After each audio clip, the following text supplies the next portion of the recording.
43 degree 44 डिग्रीमध्ये एवढी माणसं जमा करणं आणि तुम्ही सुद्धा प्रेमाने येणं हे तुमचं कौतुकच करायला पाहिजे. मी म्हटलं मला जर 1 तास ठरवला तर पुढे 22 तास मी घराच्या बाहेर नाही येणार.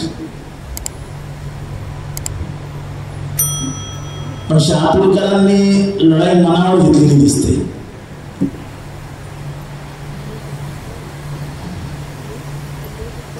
ही लढाई लोकसभेच्या निवडणुकांची लढाई ही भरकटते की काय अशी परिस्थिती निर्माण झालेली. 2014ची निवडणूक बघितली, 2019ची निवडणूक बघितली. आमच्या देशाचे पंतप्रधान किती जोरात बोलत होते, विकासाशिवाय दुसरं काही बोलतच नव्हते.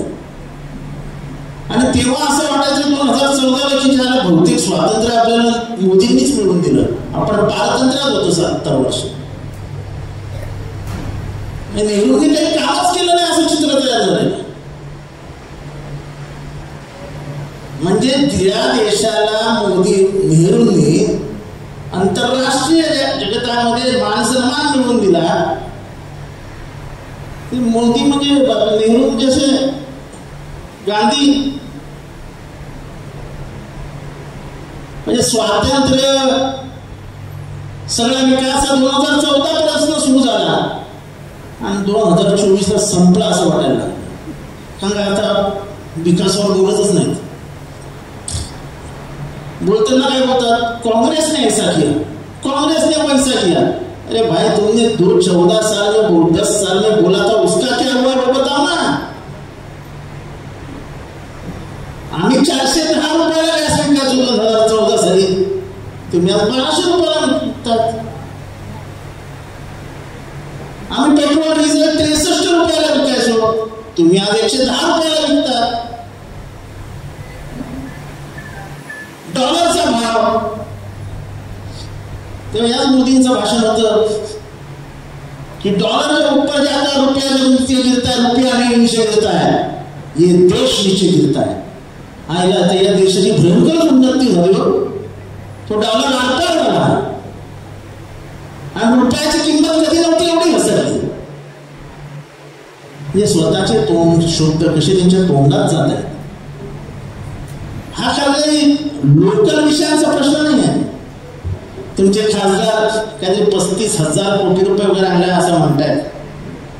त्यांना एक दिवसभर द्या आणि सांगा की बाबाला तू जरा 35,000 कोटी कसे असतात त्याचा हिशोब मांडून कळव. 35,000 कोटींमधले 10-15,000 कोटी रुपयाचे गोडाऊन बांधले असतील तर माहित नाही मला. पण एकंदरीतच या देशाचा प्रचारच भरकटला. पहिल्या टप्प्याची निवडणूक संपली आणि जेव्हा लक्षात आलं पहिल्या टप्प्याच्या निवडणुकीमध्ये मोदींची एक सवय सांगतो, मोदी साहेबांची, की ते कधीही कुठेही थांबत नाहीत. त्यांची शेवटची सभा झाली की विमान पकडतात आणि दिल्लीला जातात. त्या दिवशी नागपूरला सभा होती, त्या नागपूरला थांबले. नितीन गडकरी त्यांना भेटायला गेले नाहीत आणि दुसऱ्या दिवशी त्यांनी ते भाषण केलं. ते मुसलमान घसपेटिया आणि ते काय ते सोनं विकणार आहेत आणि हे करणार आहेत. आणि हे काँग्रेस कधी बोललीच नाही, ते मनमोहन सिंग कधी बोललेच नाही. ते त्यांच्या टाकून हातात तोंडात टाकून मोकळे झाले. दरवेळेस हिंदू मुसलमान वाद पेटेल असं नाही आहे. आज बेरोजगारी आंतरराष्ट्रीय निर्देशांक जे काय सांगते की या देशातल्या तरुणांमध्ये 84% तरुण हे बेरोजगार आहेत. उद्या तुम्ही सगळ्या म्हातारे होणार आहेत. तुम्ही सगळे म्हातारे होणार आहेत. तुमची पोरं जर आज नोकरीला लागले नाही तर तुमच्या औषध पाण्याचा काय याचा विचार करा. आज घर चालवताना दूध महागलं, डाळी महागल्या. अशी कुठली वस्तू आहे जी स्वस्त झाली? त्यांनी जीएसटी लावला. अरे सगळ्यावर जीएसटी लावला तर चाललं असतं. त्या अंत्ययात्रेच्या सामानावर पण जीएसटी लावला. म्हणजे जाता जाता पण आम्ही मोदींच्या खिशात पैसे टाकून जायचे. मी आणि माझा मित्र एकदा हॉटेलमध्ये जेवायला गेलो होतो.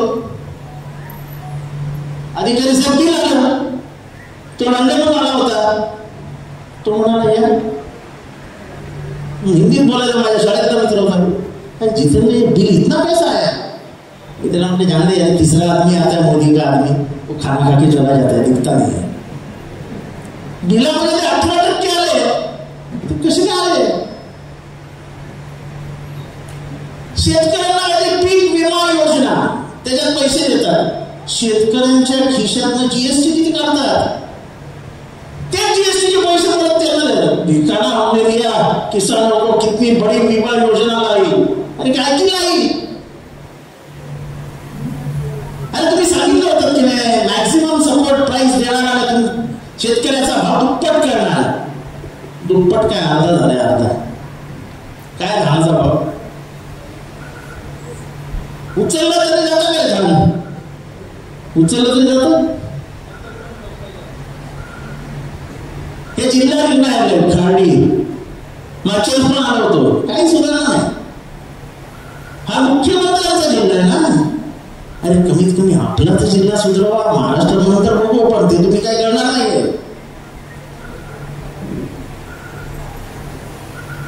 म्हणजे मी दम दिल्यानंतर काम सुरू केलं. मी त्यांना सांगितलं लवकर काम सुरू केलं ना, त्याला जनावर बांधली दिले. आणि तसं माझे सगळे धसका घेतात. त्यांना माहिती हा माणूस वेळा आहे, जनावर बांधून टाकेल तिथे. कुठे म्हणजे सरकार नावाचं अस्तित्व कुठे दिसतंय का तुम्हाला?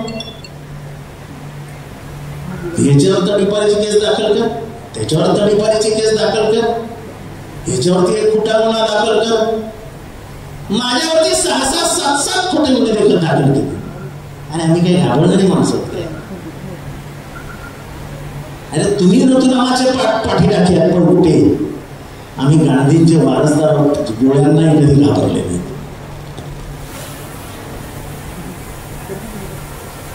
कुठल्याही गोष्टीमध्ये राजकारण करणं कसं काय शोधतं? इलेक्टोरल बॉन्ड्स माहिती आहे काय झालं इलेक्टोरल बॉन्ड्स मध्ये? जर हात का वरती करा बरं, कोणाला माहिती इलेक्टोरल बॉन्ड्स? इलेक्टोरल बॉन्ड्स कोणाला माहिती आहेत? हात वरती करा. बघा आपली जागृती किती कमी आहे.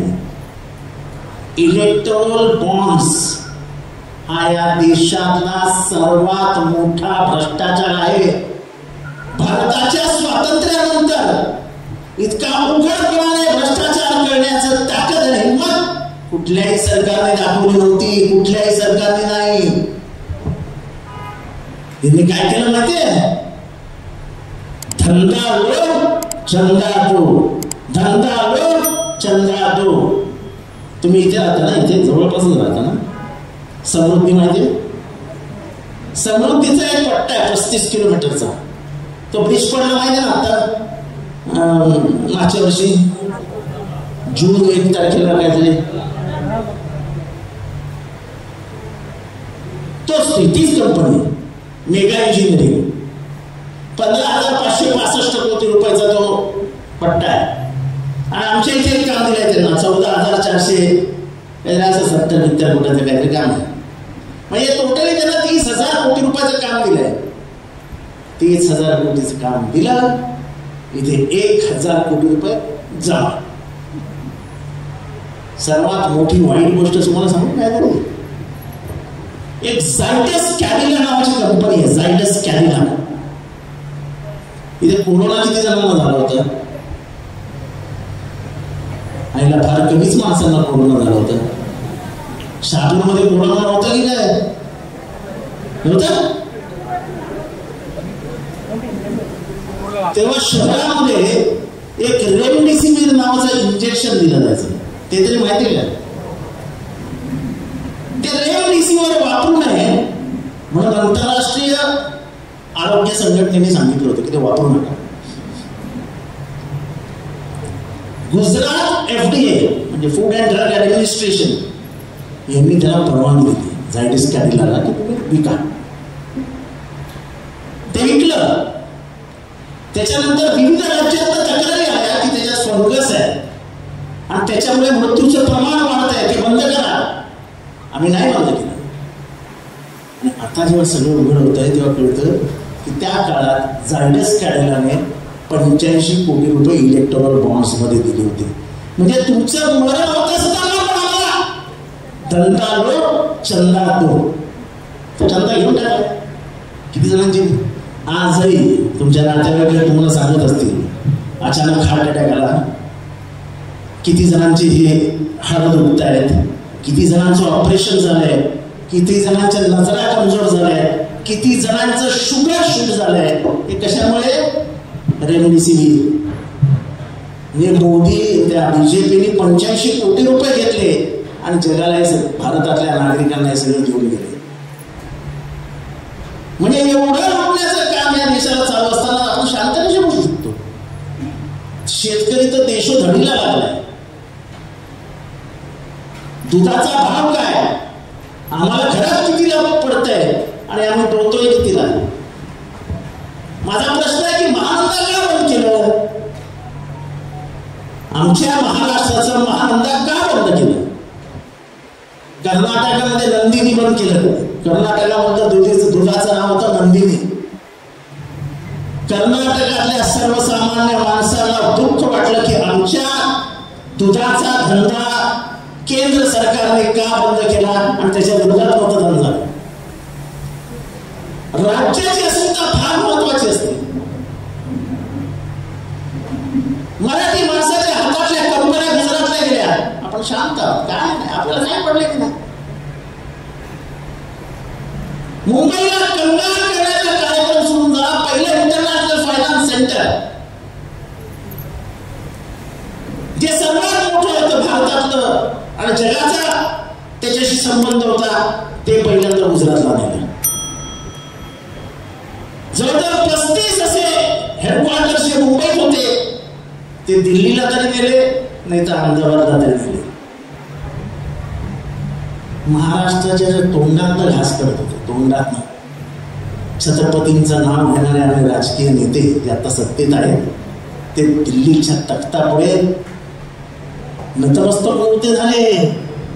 ते असा नमस्कार घालत होते लोटांगण आणि त्यांच्या लोटांगणावरती पाय ठेवून मोदी आणि शहा कंपन्या घेऊन जात होते. त्याला बरं वाटत होते, त्यांचं पाठीवरचं मस्त आहे, त्यांचा पाय काय मस्त आहे. महाराष्ट्राची काय अस्मिता आहे की नाही? तो विषय घेऊ आपण. जेव्हा तर जावंच लागेल. महाराष्ट्राच्या राजकारणामध्ये जो अंतर्प्रवाह आहे, ज्याला आपण सगळे आजकाल एक भाषा वापरतात, अंडरकरंट आहे, अंडरकरंट आहे. तो अंडरकरंट म्हणजेच अंतर्प्रवाह. हे खरं आहे की महाराष्ट्रामध्ये प्रचंड अंडरकरंट आहे. लोक बोलत नाहीत, तुम्ही बघा लोक शांत आहेत. ह्याच्यातले खूप जण असतील, अधिकारी असतीलच असतील. तुम्ही 77ची निवडणूक बघितली. 77 साली लोक बोलायची नाहीत आणि गुप्तचर संघटनेने इंदिरा गांधींना सांगितलं होतं की तुम्ही निवडून येणार. आणीबाणीला प्रचंड पाठिंबा आहे, लोक बोलायचीच नाही. आणि जेव्हा निकाल लागला तेव्हा स्वतः इंदिरा गांधी 1,77,000 मतांनी पराभूत झाला. अशा माणसाकडनं त्या माणसाच्या खिशात 100 रुपये सुद्धा नव्हते. तेव्हा पैसे वाटून मतं विकत घेता येतात का? 1,000-2,000 घेता येतात. पण विचारी माणूस हा भविष्याकडे बघून करत असतो. आज त्याला दिसते की आजच इतकी हुकूमशाही आहे. हा बोलला टाकातमध्ये, तो बोलला टाकातमध्ये, हा बोलला ईडी, तो बोलला सीबीआय. कसं चालायचा देश? विद्रोहाचं राजकारण जोपर्यंत होत नाही तोपर्यंत तुमच्या देशाची लोकशाहीच मजबूत होत नाही. व्हॉइस ऑफ डिसेंट ज्याला म्हणतो, विद्रोह ज्याला म्हणतो, तो विद्रोहाला दाबण्याचा आणि खतम करण्याचा प्रयत्न कधीही करू नका. डॉक्टर बाबासाहेब आंबेडकर विद्रोहासाठी उभे राहिले आणि म्हणून तुम्ही ते बसू शकले. त्यांनी पहिल्यांदा मनुस्मृती जाळली. महाराष्ट्रात 14 तळ्याचं आंदोलन केलं. नंतर अजून एक त्यांनी ते मंदिरामध्ये प्रवेश देत नव्हते. आणि हे तुम्हाला जे वाटतं ना की आपण सुखी होतो, इथे ओबीसी समाजाचे किती लोक आहेत? ओबीसी तर हात वरती केला, हात उठतात का तुमचे? तुम्हाला काय वाटतं माहिती ना की आपल्याला काही त्रास झालेला नाहीये, आपण कशाला यांच्या नात्यात लागायचं? जरा 4 पिढ्या मागे जाऊन बघा, तुम्हाला किती त्रास झाला ना हा तुमच्या भावच्या त्यांना माहिती आहे. मी ज्या सोसायटीत राहायचो तिथे सत्यनारायणाची पूजा असली तर ह्या काळात सुद्धा माझ्या आईला कधीही बोलवायचे नाहीत. तर पूर्वीचा काळ विचार करा काय असेल.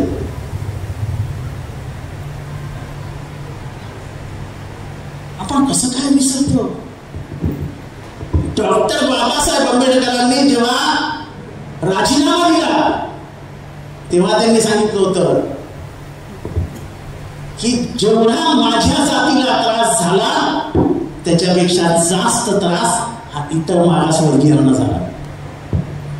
कारण का ते दऱ्याखोऱ्यात होते, ते गावाच्या बाहेर होते. आता माझा समाज जो आहे त्याला पूर्वी पहिल्यापासून काम काय होतं तर गुरंढोरं घ्यायची एका गावात दुसऱ्या गावात जाऊन विकायची, तिथे राहायचं, तिथं काय घ्यायचं, पुढे जाऊन ते विकायचं. म्हणजे पाठीवर संसार होता. आणि म्हणून बाबासाहेब आंबेडकर म्हणाले की ह्यांना पहिलं आरक्षण द्या. जेव्हा काँग्रेसच्या मंत्रिमंडळाने ते नाकारलं तेव्हा पहिल्यांदा बाबासाहेबांच्या मनात आलं की मी ह्या जवळजवळ 60% लोकसंख्या असलेल्या जनसमुदायाला न्याय नाही देऊ शकत. तेव्हा त्यांनी एक बिल आणलेलं ज्याला हिंदू कोड बिल म्हणतात. आता तुम्हाला मिळालं ना इस्टेट 50 वाटा. आता काहीतरी बिल आली शरद पवार साहेबांच्या नंतर वगैरे. इतका दूरदृष्टीचा माणूस होता डॉक्टर बाबासाहेब आंबेडकर. त्यांनी त्या काळात बिल आणलं होतं की महिलांना बापाच्या इस्टेटीमध्ये 50% वाटा मिळालाच पाहिजे.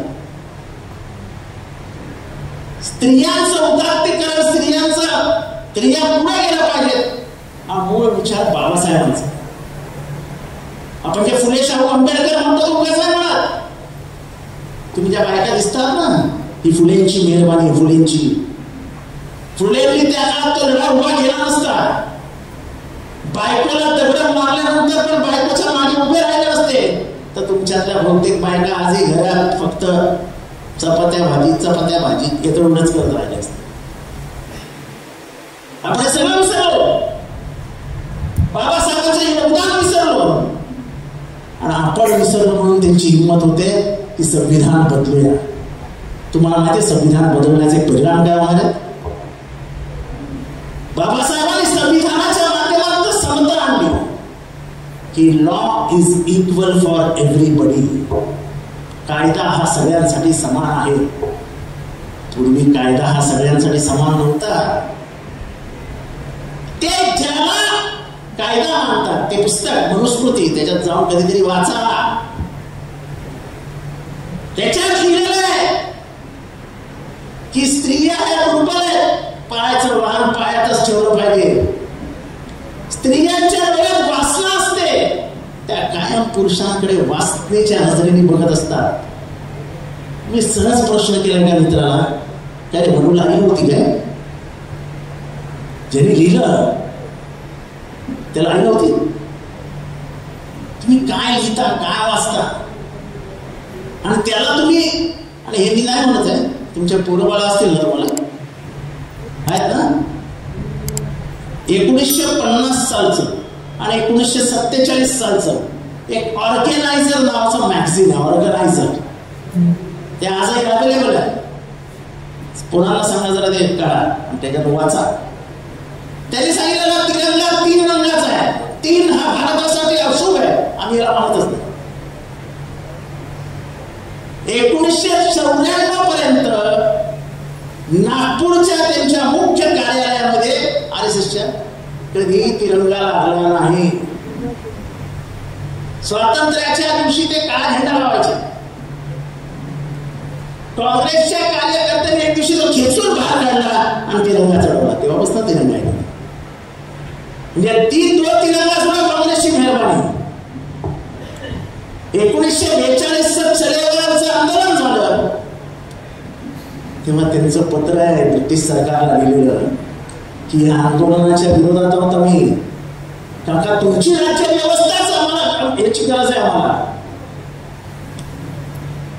गांधीजींचा खून हा 55 कोटीसाठी नाही झाला, ते मुस्लिम धार्जिणे होते म्हणून नाही झाला, तर गांधीजींमुळे सगळ्या मागासवर्गीयांना भारतातले सर्व दरवाजे उघडे झाले.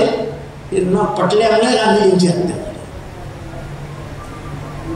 याच्यात खूप मोठा इतिहास आहे, त्या इतिहासात मी जात नाही. पण तीच लोक आजही सत्तेवर आहेत आणि त्यांना बहुजनांचं हित भगवत नाही. बहुजन मोठा झालेला, पैसेवाला झालेला त्यांना आवडत नाही. शेतकऱ्याच्या मालाला भाव मिळतोय कुठे मिळाला? कांदा गुजरात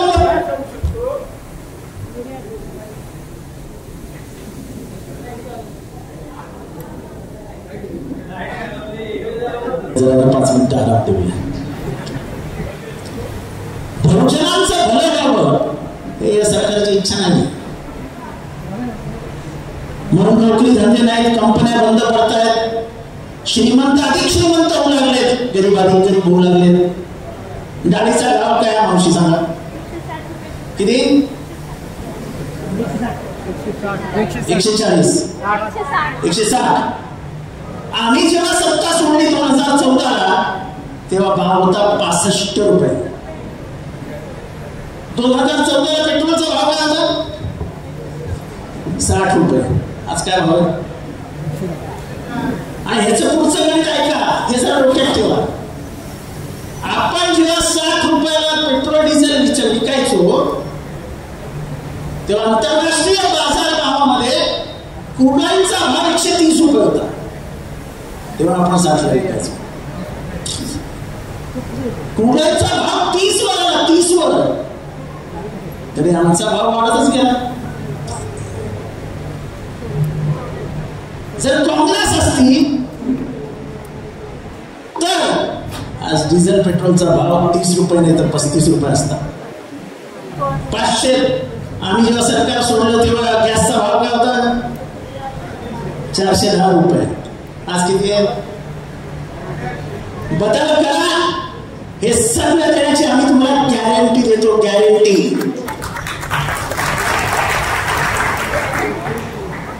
हे 70,000 कोटी खाणाऱ्या अजित पवारांना मशीनमध्ये टाकून वाईटवाश करून ते निर्दोष आहेत असं आम्ही कधीच म्हणणार नाही. त्याच्यात माननीय देवेंद्रजी फडणवीसांचं भाषण ऐका. आमचं सरकार येऊ द्या, अजित पवार चक्की पिसिंग, चक्की पिसिंग. कसला पिसिंग? ही सिटिंग. म्हणजे इथे एकनाथ शिंदे, तिथे अजित पवार, इथे देवेंद्र फडणवीस. हे एकनाथ शिंदे आम्ही अजित पवारांना कंटाळून चाललो आहे, आम्हाला निधी देत नाहीत, व्यवस्थित वागवत नाहीत. आयला बघतो तर दोघात काना बोलून असं हसत असतात. मग ते दोघे एकमेकांना सांगत असतील कशी चुक्या बनवून आलो आपण. आणि त्या उद्धव ठाकरेंनी तुला ताटात जेवायला दिलं, ठाणे तुझ्या मालकीचं करून टाकलं. एवढा प्रचंड विश्वास तुमच्यावर टाकल्यानंतर तुम्ही एखाद्या गद्दारी करू शकता? ज्या शरद पवारांनी अजित पवारांच्या हातात सगळं दिलं, कधी एक प्रश्न नाही विचारला. ते अजित पवार कोर्टात सांगतात की शरद पवार हुकुमशाह आहेत, पक्षात मनमानी करतात. तुम्ही जाहीर भाषणामध्ये बारामती युद्ध विचारतात, मला माहित नाही म्हणाले ह्याचं शेवटचं भाषण कधी होणार आहे, म्हणजे ह्यांची अंतयात्रा कधी निघणार आहे मला माहित नाही. हे तुमचं काकाबद्दलचं प्रेम. महाराष्ट्रामध्ये ह्या गोष्टीचा प्रचंड राग आहे. गद्दारी महाराष्ट्राने सहन केलेली नाही. सूर्याजी पिसाळचं खानदान कुठे आहे माहितीये कोणाला? खंडोजी खोपड्याचं खानदान कुठे आहे माहिती कोणाला? दोघे गद्दार होते स्वराज्याचे, महाराजांशी गद्दारी केली होती. गद्दारीला कधीही महाराष्ट्राने माफ केलेलं नाही आणि तेच तुम्हाला करावं लागेल. गद्दारीला एकदा गाणाच, एक खड्डा करावी गाणा, परत महाराष्ट्रामध्ये कोणाची हिंमत होता कामा नये कोणाशी गद्दारी करण्याची. अरे तुम्हाला लहान पोरासारखं वागवलं, लहान पोरासारखं मोठं केलं. अजित पवारांना हाताला धरून देखील 1991 मध्ये खासदार होता. त्याच्यानंतर सातत्याने मंत्री. माझ्या काकाने माझ्यासाठी काय केलं? आता काय घर तुला द्यायला राहिलं? किती आहे बाबा अजित एवढंच राहिले, हे घर पण घेऊन टाक. म्हणजे मस्तीच घ्या, पण आज जे मुंबईत ज्या घरात राहतात ना ते घर सुद्धा शरद पवारांच आहे. एकेकाळी शरद पवार त्या घरात राहायचे. तू काकाला काय ओळखलंस? मी करतोय ते सारखं आपलं त्यांचं. मी 6 वाजता उठतो, मी 6 वाजता उठतो, मी 6 वाजता उठतो. तुम्ही मला सांगा किती वाजता उठता? जरा सगळ्यांनी सांगा बरं तुम्ही मावशी कितीला उठता? तर अजित पवार काय बोलतो? मी 6 वाजता उठतो, मी 6 वाजता उठतो, मी 6 वाजता उठतो. अरे तो एकच कॉन्ट्रॅक्टर, ती एकच व्यक्ती, तो एकच रस्ता, तिथे लागलो कॅमेरा. अजित पवार तिथे लागलो, हे बघा असं बघा तसं बघा. अरे बाबा तू 8-8:30ला घरी जातोस, 10-10:30 झोपलेला असतोस. आमच्या मतदारसंघात आम्ही 2-2, 3-3 वाजेस्तोवर फिरत असतो. आमचे मतदारसंघ तसे आहेत. तू नशीबवान आहेत की काकाने नांगरून ठेवलेला मतदारसंघ तुझ्या ताब्यात दिला फक्त पीक खायला. आणि तुझा काका तर आयुष्यभर 7:30ला लोकांना भेटत आलाय. पण मी 6 वाजता उठतो, मी 6 वाजता उठतो. अरे इथला माणूस जो कामावर जाणारा माणूस आहे मुंबईतला, तो आपलं घर 5:30-5:45 डबा घेऊन सोडतो. डबा या 4:30ला माईमध्ये उठते, डबा बनवते, डबा देते आणि मग तो कामावर जातो. आम्हाला मुंबईकरांना काय सांगतो?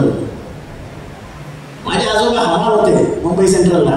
पहिली गाडी 4:30ला यायची, 4:15ला उठायचे. माझे वडील पण प्लॅटफॉर्मवरच झोपायचे. माझ्या वडिलांना उठवायचे, दोघे मिळून जाऊन आंघोळ करायचे. म्हणजे मुंबई सेंट्रलला असं ते पूर्वी पाण्याचं उंची होतं, ते पाणी असं वॉटरफॉल सारखं पडायचं. त्याच्या खाली दोघेही आंघोळ करायचे. आणि पहिली 4:30ला ट्रेन आली की आजोबा धावत जाऊन कोणाचं तरी ती बॅग मिळते का ती डोक्यावर ठेवून घेऊन जायचे. अशा खानदाराला तुम्ही सांगता 6 वाजता उठतो, 6 वाजता उठतो, 6 वाजता उठतो. अरे काय मजर, म्हणजे काय तुमची भाषण? येतो का नाही का निधी बंद करू? हा निधी कधी निघाल ना आलाय? महाराष्ट्रामध्ये असं जे राजकारण झालं होतं, एकनाथ शिंदे स्वतः सांगत होते की अजित पवार निधी देत नाहीत आणि मग आम्ही सोडून चाललो. आता एकनाथ शिंदेना माझं आव्हान आहे, खरं काय ते सांगा तुम्ही का गेलात?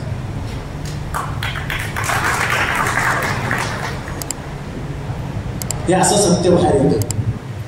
आता दोघं किती असं गुल्लू बोलत असतात, जसे काय 7 जन्माचे प्रेयसी, म्हणजे प्रियकर आणि प्रेयस काय. आणि बाजूला आपल्या बसलाच आहे ओम नमः.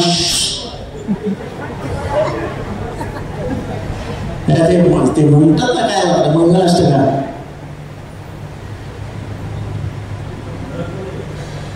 त्याच्यामुळे महाराष्ट्राच्या राजकारणाला लागलेली काळिमा, या देशाची घसरलेली पत, राजकारणामध्ये सूड करणं, याला आता राजमान्यता मिळू लागले हे याच्या आधी कधीच नव्हते.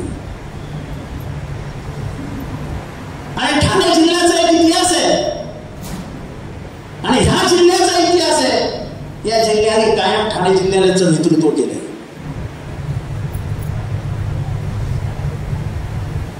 म्हणजे पाटकरच्या वडिलांकडे तर मी नेहमी यायचो. त्याला पाटकर इथे पाटकर माझ्या शाळा कॉलेजमधला चांगला मित्र. आता बिघडले सोडून द्या, तेव्हा चांगलं होतं. चांगलं आहे ना? अरे बस पटकन जीत गया.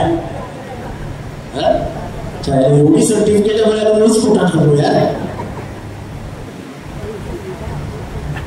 पण भावांनो आणि भगिनींनो, ही निवडणूक या देशाचं भवितव्य ठरवणारी निवडणूक आहे. आपल्याला हुकुमशाहीकडे जायचंय का आपल्याला हसत खेळत राहायचंय? हुकुमशाही येताना दिसत नाही, पण जेव्हा ती येते ना, नरडीचा घास घेते. हिटलर आधी लोकांना खूप चांगला वाटायचा, सगळ्यांना वाटायचं की हा देशाचा उद्धार करेल. पण ज्या दिवशी तो आला त्या दिवशी लोकांना कळलं की आपण आपल्या मानेवरती भूत बसवून घेतलाय. जे काही महाराष्ट्रात झालं, जेवढे एकनाथ शिंदे जबाबदार आहेत, तेवढाच दिल्लीतला बीजेपी पक्ष जबाबदार आहे. ही फाटाफुटीची कामं ही त्यांनीच केली. काय केलं कपिल पाटलांनी 5 वर्षामध्ये, 10 वर्षामध्ये? त्याच्यातले 3 वर्ष मंत्री. फक्त त्यांच्याकडे असलेले लोकांची अधिकारपत्र, काय म्हणतात ते, त्यांच्या दलालीला काय म्हणतात ते, काय नाही टक्केवारी नाही, काय ते लिहून देतात ना, पावर पावर पावर का यूज पावर में करने का, म्हणजे त्यांच्यातली पावर पावर मध्ये यूज करायची. असं तुला माहित नाही, त्याला घात काय गरज काय? 20 कोटी रुपये भाडे येतं दर महिन्याला, काय करायचं कुठलं गाव ओळखून? ते त्याच्या माणसांना ओळखत नाही पैशासमोर. आणि वाईट या गोष्टीचं वाटतं, हप्ते जमा करायला तुमची पोरं जातात. अरे माणसं नाही मिळव हप्ते जमा करायला. फोन येतात लोकांचे, आम्हाला साहेब एवढे मागितले. कोण आलेलं? साहेब हा आलेला. अरे पैसे खाण्याला सुद्धा मर्यादा ठेवा. आणि सगळेच तुम्ही खाल तर मागचे काय बाकीचे उपाशी मरतील काय? अश्विनी जोशी नावाच्या कलेक्टरची बदली का केली, याचं उत्तर मला बीजेपी वाल्यांनी द्यावं.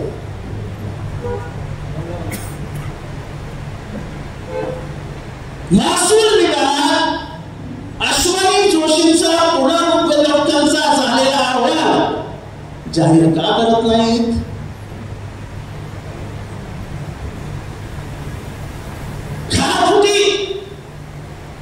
एन्व्हायरमेंट, आज किती टेम्परेचर इथे? 43 आणि 44. या खारफुटी आणि हिरवळ आणि झाडं अशीच गेली ना, तर आपल्या पोरा बाळांचं वय 40च्या वरती नाही जाणार. जर 50 आणि 55 डिग्रीवरती जर आपलं टेम्परेचर पोहोचलं तर एसी पण काम करणार. आज या खारफुटीचं काय करतात? आणि सगळ्या खारफुटीवरती कोणाचे गोडावले आहेत? बाळ्या मामा कुठेतरी आपले 200 मोठं बांधतो, तर बाळ्या मामाची उमेदवारी जाहीर झाली आणि पोकलेन त्याच्याच. अरे बाळ्या मामा त्याच्यापेक्षा तरी मोठं पाठवून गुण बांधायची होती ना. त्याला आम्हाला अक्कल नव्हती, नाही तर आम्ही तरी बांधली असती. आम्हाला धंद्याची कधी अक्कल झाली नाही. आमचं आयुष्यच गेलं तलावर चालवण्यात. अजून त्याच्यातच जात आहे. पण निष्ठेला जी किंमत मिळते ती बाकी कशालाही मिळत नाही. ठीक आहे, 5 दिवसांची सत्ता बरी वाटेल, पण जेव्हा लोक तुमच्या तोंडावर थुंकतात ना, मला असती खुर्ची ना, मी जर सांगितलं असतं की येतो, मला खुर्ची मिळाली असती. पण सरांनी इतकं लिहून ठेवलं, 20 वर्षामध्ये लिखाण केलेलं आहे. लोकांनी एक लिखाण रोज जरी टाकलं तर पुढचे 3 वर्ष ते टाकत राहतात. काय उत्तर द्यायचं? काय चेहरा आहे? काय आपल्या पोरीला जगात फिरता येईल? एवढा निर्लज्ज राजकारणात असू नये. 84 वर्षाच्या बापाला घराबाहेर ढकलणाऱ्यांच्या हातात हात द्यायचा. अरे या शरद पवारांनी काय केलं नाही तुमच्यासाठी? 2004चं ऑपरेशन झाल्यानंतर रक्त वाहत असताना आठव्या दिवशी प्रचाराला बाहेर पडले. सत्तेत तुम्ही आले, ते नाही आले. मांडीचं हार मोडलं, 90 दिवस आराम सांगितला होता. 32व्या दिवशी इलेक्शन लागली. 32व्या दिवशी भाबा प्रचाराला बाहेर पडला. हे गेल्यानंतर त्यांनी पहिल्यांदा सांगितलं होतं, हे गेले तर गेले, परत हिमतीने आपण पक्ष उभा करू आणि नवीन नेतृत्वाच्या हातात हा महाराष्ट्र देऊ. असं ते करतायत ना, दाखवतायत ना. आमच्यासारख्या 10x10च्या खोलीत जन्माला आलेल्या पोरांना कोणी पोटाला जवळ मोठं केलं असतं पवार साहेब नसते तर. म्हणजे म्हणून आम्ही म्हणतो की आम्ही जे आहोत, ज्याच्यामुळे आहेत ते शरद पवार आहेत आणि शरद पवार आमचा बाप आहे. आमच्या बापामध्ये शब्द बोलायला तर खबरदार. समोर कोणी असो त्याची पिसं काढल्याशिवाय राहणार नाही. तटकरे 5-5 मंत्री पद, 5-5 पद हो घरात, तरी गेला पळून. आणि तुमचं वय झालंय, आणि वय झालंय. त्या दिवशी जीपला लटकलेले होते शरद पवार. जीपवर जाण्यासाठी जीपला लटकून आतमध्ये झोका घेत आतमध्ये गेले शरद पवार. त्याला तुम्हाला सगळ्यांना सांगतो की आजारी असलेले उद्धव ठाकरे आणि आजारी असलेले शरद पवार यांना दवा देण्यासाठी या 2 मराठी माणसांचं त्याला कात्री लावण्यासाठी आदेश कुठला आहे? दिल्लीत आले. मराठी माणसांना संपवून टाका, हे 2 मराठी माणसांचे पक्ष गाडून टाका. तुम्ही शपथ घ्यायला पाहिजे. ज्यांनी काढण्याचा निर्णय घेतला आणि ज्यांनी काढण्यासाठी साथ दिली, या तिघांना महाराष्ट्रात साफ करूया. महाराष्ट्राचं राजकारण साफ करूया आणि पुन्हा एकदा स्वाभिमानी महाराष्ट्र आपल्या हातात घेऊया. बाया आम्हाला आता सगळे एकत्र आहोत.